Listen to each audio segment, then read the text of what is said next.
నమస్తే మాస్టర్స్. రామకథ రసవాహిని అయోధ్య విజయం. ఉత్తర దిక్కునకు విమానములు తిరిగాను. విమానం పైకి ఎగిరినప్పుడు పెద్ద కోలాహలం పుట్టెను. శ్రీరామచంద్రునికి జై, సీతారామ లక్ష్మణులకి జై అని వానరులు ఘోషించిరి. ఆ విమానంలో మహోన్నతమగు చక్కటి సింహాసనం ఒకటి కలదు. దానిపై జానకి, శ్రీజానకి, శ్రీరాములు కూర్చుండిరి. సుమేరు పర్వత శృంగంపై మేఘముల మెరుపు వలె వారు దేదీప్యమానంగా మెరిసిరి. అంత పుష్పకము వేగంగా ఎగిరాను.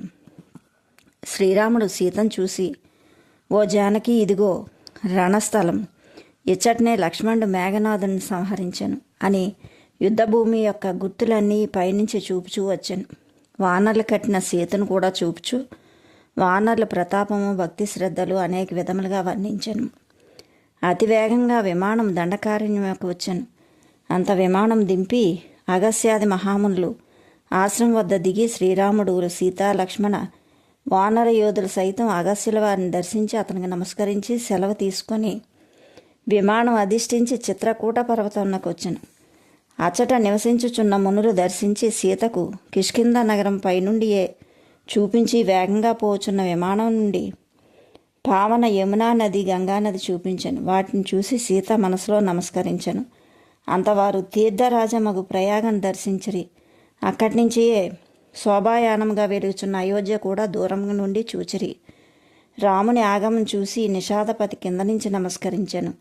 విమానం నదీ తీరం దిగాను. పరిగెత్తుకొని వచ్చి రాముని పాదములపై పడి నిషాదుడు కంటి దారులతో ఆనందమును భరించుకోలేక కౌగిలించుకొను.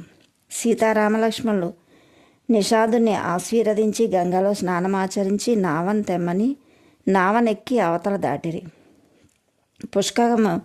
పుష్పకమును కుబేరుడి దగ్గర వెనక్కు పంపెను. ఇంకను నగరమునకు ప్రవేశించుకొన దినము అవశేషం ఉండెను. అప్పుడు శ్రీరాముడు హనుమంతునితో, ఓ మహావీర, నీవు బ్రాహ్మణ రూపం ధరించి అయోధ్య నగరంలో శీఘ్రంగా వెళ్ళుము. మా క్షేమమును భరతునకు తెలుపుము. అతని క్షేమ సమాచారము తీసుకుని రమ్మనెను. ఆ మాటలు విని హనుమంతుడు వెంటనే వెళ్ళను. శ్రీరాముడు, సీతా, లక్ష్మణ యోధులు సమేతమై భరద్వాజ ఆశ్రమం చేరెను. శ్రీరామును ఆ మునిరాజు స్మృతించెను, సత్కరించెను. అయోధ్యలో రాముని వియోగం చేత ఆ బాలవృద్ధులు, స్త్రీ పురుషులు నిద్రాహారాలు మాని కృషించి నీరసించి ఉండిరి. నగరమంతయు వారి దీనాలాపం వినపడెను. ఎచ్చటి నుండినా వారచటే ఉండిరి. ఒకరి వద్ద ఒకరు వెలుటకు శక్తి లేకను, ఇష్టం లేకను నగరంలో ఎచ్చట చూసినను విషాదం కనిపించెను. ఇంతలో శ్రీరాముడు నగరంలో ప్రవేశించుచున్నారన్న వార్త నగరమంతా వ్యాపించెను. భరతుని దక్షిణ హస్తము నేత్రము అదిరెను. భరతుడు శుభవార్త రానున్నదని సంతసించను. భరతుడు ఒక్క దినం మాత్రమే కలదని తలంచుచు దుఃఖించుచు, ఎందుచేత ఇంతవరకు ఒక వార్తనైనా శ్రీరాముడు పంపకున్నాడని చింతించి, లక్ష్మణుడు ఎంత ధన్యుడు, ఎంత పుణ్యాత్ముడు, శ్రీరాముని చరణ కమలములను అతడు సేవించుచుండెను కదా. నేను కపటి అనిను కుటిలుడనియు స్వామి తెలుసుకొని నన్ను నగరంలో విడిచి వెళ్ళాను. స్వామి మనసు మృదు మధురం, అతడు దీనబంధువు, కృపాదుడు కనుక తప్పక రేపటికి వచ్చును అని తలంచుచుండగానే మహావీరుడు హనుమంతుడు బ్రాహ్మణ వేషంలో ధరించి భరతునకు కనిపించెను. భరతుని చూసిన మహావీరుడు ఆశ్చర్యపడును. అతడి శరీరం కృషించి నీరసించెను. అంత శిరోజములు జటలు కట్టుకొను. అతని నేత్రముల వెంబడి నీరు కారుచుండెను. భరతుడు నిరంతరము రామనామం స్మరించుచుండెను. ఈ విధంగా నుండి నా భరతుని చూచి హనుమంతుడు పరమానంద భరితుడయ్యను. హనుమంతుని శరీరం పులకరించెను. అనేక విధములుగా అతడు చింతించి అమృతోపమాన వాక్యములను భరతుడు చెవిలో చెప్పెను. ఓ భరతుడా, ఎవరి వియోగమును సహింపలేక అహోరాత్రులు నీవు దుఃఖించుచున్నావో, ఎవరి గుణగణములు అహర్నిశలు నీవు జపించుచున్నావో, ఎవరి దేవతలను మునులను రక్షించెనో, ఎవరు స్వధర్మ పరిపాలకుడో అట్టి శ్రీరాముల మూర్తి సురక్షితంగా సీతాలక్ష్మణులతో కూడి విజయం చేసెను. అతడు శత్రువులను హతమార్చెను. అతని ప్రతాపం దేవతలు కొనియాడ్రి అని ఆనంద బాష్పాలతో హనుమంతుడు చెప్పాను. దాహం చే దప్పిక మనుజుడికి జలము చూసి సంతసించిన విధంగా హనుమంతుని అమృతవాక్యములు విని భరతుడు ఆనందించరి. ఇది నా భ్రమయా లేక నిజమా? జాగ్రత్తతో వినుచున్నానా? అయ్యో, ఇది భ్రమ ఎట్లగును? ఈ శుభవర్తమానము తెచ్చిన మీరెవరు? మీరెక్కడి నుంచి వచ్చిద్రి అని హనుమంతుని కౌగిలించుకొని ఆతృతతో అడిగాను. అంత హనుమంతుడు, ఓ భరత, నేను వాయుపుత్రుడు, నా పేరు హనుమంతుడు. నీవు మరచితివి కాబోలు. ఆనాడు సంజీవని పర్వతం కొనిపోతూ నేల కూలిన వానరుడను, శ్రీరాముల పాద సేవకుడు అని జవాబిచ్చిన తోడనే ఆ మాటలు విన్న భరతుడు అత్యాశ్చర్యంతో లేచి సంతోషం పట్టలేకపోయాను. నేత్రముల నుండి ఆనంద బాష్పములు జలజలా కారెను. శరీరమునే మరచెను. ఓ కవివర్య, నా దుఃఖం మటుమాయం చేసేటివి. నేను చూసుట తోడనే నా మనసు శాంతించెను. ఏమి నా భాగ్యం, ఈనాడు రామదూతను చూసితిని అని మాటిమాటికి నా రామచంద్రుడు క్షేమమేనా? నా తల్లి జానకి ఎట్లున్నది? ఓ వానరా, నీకేమి ప్రత్యుపకారం చేయగలను? నీవు చెప్పిన శుభవార్తమానము తగిన ప్రత్యుపకారం లోకంలో మరొకటి నా బుద్ధికి తోచలేదు. అందుచేత నేను నీ రుణము తీర్చలేను. రాముడు ఏడి ఎచ్చడున్నాడు? అతను చేసిన ఘనకార్యములు నాకు వివరింపమని అత్యంత ఆతురతతో అడుగుచున్న భరతుని చూసి హనుమంతుడు భరతుని భక్తి ప్రవర్తనను ఆశ్చర్యపడి అతని పాదములకు నమస్కరించి, భరత, రాముడు అయోధ్య సమీపంలో ఉన్నాడు. కొన్ని నిమిషంలో నీవు చూడగలవు. అతని కార్యక్రమాల వర్ణనాతీతము.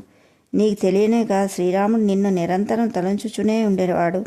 నీ బోటి పుణ్యాత్మలను, నీ బోటి బుద్ధిమంతులు, సకల గుణ సంపన్నులకు తమ్ముడు ఈ లోకంలో మరొకడు లేడని జగన్నాథుడు శ్రీరాముడు శ్రీముఖంతో చెప్పెను. అందుకు వ్యతిరిక్తము కలుగునా అనెను.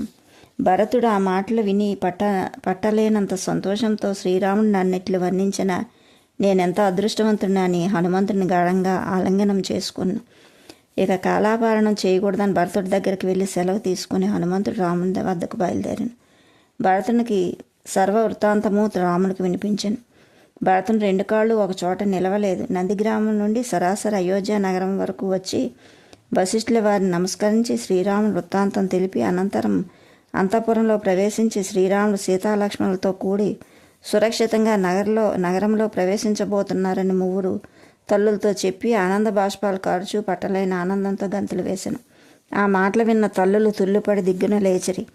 తక్షణమే భరతుడు ఈ శుభవార్త నగరమంతమయ్యో చాటమని ఆజ్ఞాపించాను. కొన్ని క్షణాల్లో ఈ వార్త నగరమంతా వ్యాపించని. ప్రజలు, స్త్రీలు, పురుషులు, పిల్లలు, వృద్ధులు నలువైపులా పరుగులు తీసి వీధులన్నీ అలంకరింపడం మొదలుపెట్టి స్త్రీలు రకరకములుగా పుష్పములను ప్రోగు చేసి మొదలుపెట్టిరి.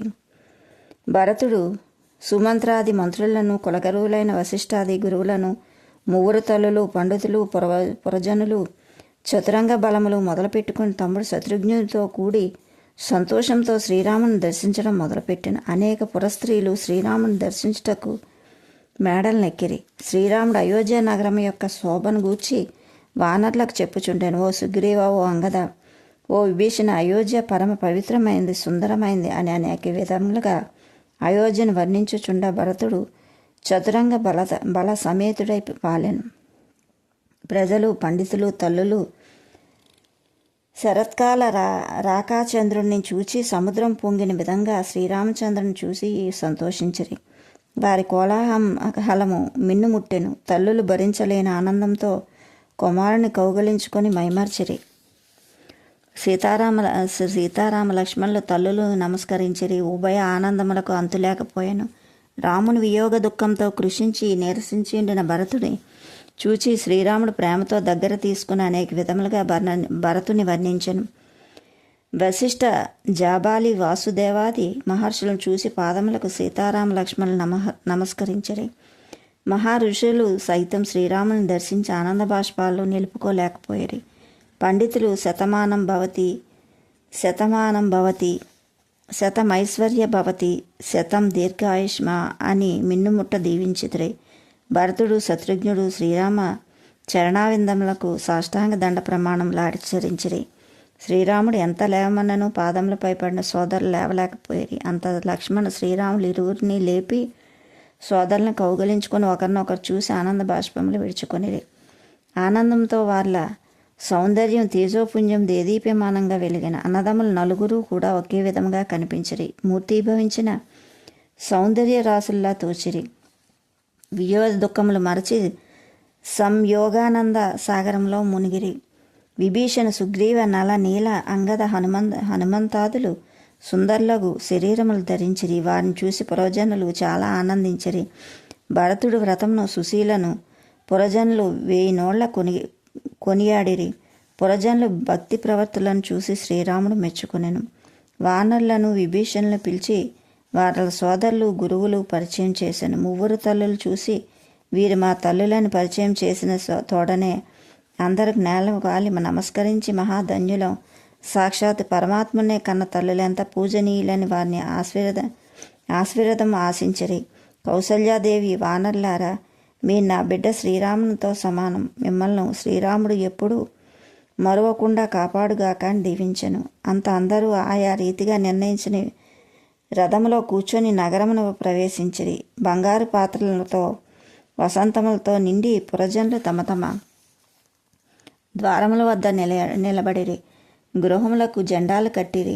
రాజవీధులు పన్నీరు చల్లిరి. రాముని వియోగంతో వాడిన పురజనుల ముఖాలు రామచంద్రుని చూసిన తక్షణమే సూర్యోదయం చూసిన కమలముల వలె వికసించిన. వారి ముఖములు కలకలలాడెను. జయ జయధ్వనులు మిన్నుముట్టెను. పురవీధుల్లో రాముని రథం ప్రవేశించెను. వీధులన్నీ కిటకిటలాడెను. మంగళహారతులు ఆకాశం చుక్కల వలె ఎటు చూసినా కనిపించెను. పన్నీర్లు చల్లిరి. పుష్పవర్షములు కురిచిరి. ప్రజల యొక్క ఆనందం హద్దులు లేవు.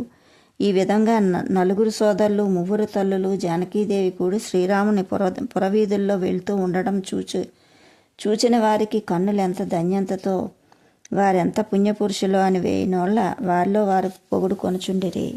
Okay masters, like, share, subscribe. Thank you.